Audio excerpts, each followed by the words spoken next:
ഇന്ന് നമുക്ക് നമ്മുടെ കിച്ചൺ ഗാർഡനിൽ നിന്ന് ചെറിയൊരു വിളവെടുപ്പ് നടത്തിയാലോ? ദാ നമ്മുടെ റാഡിഷ് ഇത്രയും വലുതായി. കഴിഞ്ഞ ദിവസം റാഡിഷ് വിളവെടുത്തപ്പോ ടേർണിപ്സ് ആണെന്ന് ചോദിച്ചവരോട് ഇതെല്ലാം റാഡിഷ് ആണ്. അപ്പൊ എന്തായാലും അതെല്ലാം അവിടെ വെച്ച് തന്നെ കഴുകി അങ്ങ് ക്ലീൻ ആക്കി എടുത്തു. പിന്നെയുള്ളത് പച്ചമുളകും ചെറിയ ടൊമാറ്റോസും ക്യാപ്സിക്കും ഒക്കെ ആയിരുന്നു. ഏവക്കുട്ടന്റെ ഏറ്റവും ഫേവറേറ്റ് ആണ് ദാ ഈ ചെറിയ ടൊമാറ്റോസ്. അതിലുണ്ടോ?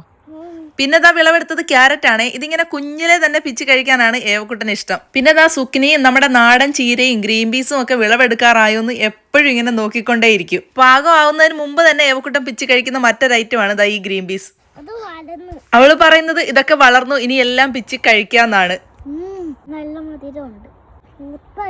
അതെ, ഏവക്കുട്ടൻ പറയുന്ന പോലെ നല്ല സൂപ്പർ ആണ്. കാരണം വിഷം ഒന്നും അടിക്കാതെ നമ്മുടെ യാർഡിൽ തന്നെ ഇങ്ങനെ സേഫ് ആയിട്ട് നമ്മൾ കൃഷി ചെയ്തെടുക്കുന്ന പച്ചക്കറി ആയതുകൊണ്ട് കുഞ്ഞിനും നമുക്കൊക്കെ വിശ്വസിച്ച് അതിങ്ങനെ കഴിക്കാം. വിത്ത് നടലിനും വെള്ളമൊഴിക്കലിനും വിളവെടുപ്പിനും എല്ലാം ഏവക്കുട്ടനെയും കൂട്ടുന്നത് കൊണ്ട് തന്നെ അവള് പറയുന്നത് ഇതെല്ലാം അവള് കൃഷി ചെയ്തതാണെന്നാണ്.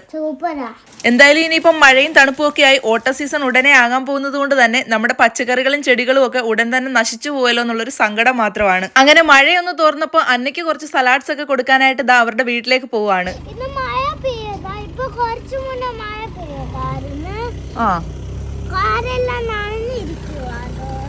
കണ്ടോ, കാറെല്ലാം നനഞ്ഞിരിക്കുക. കുറച്ചു മുന്നേ മഴ പെയ്തായിരുന്നു.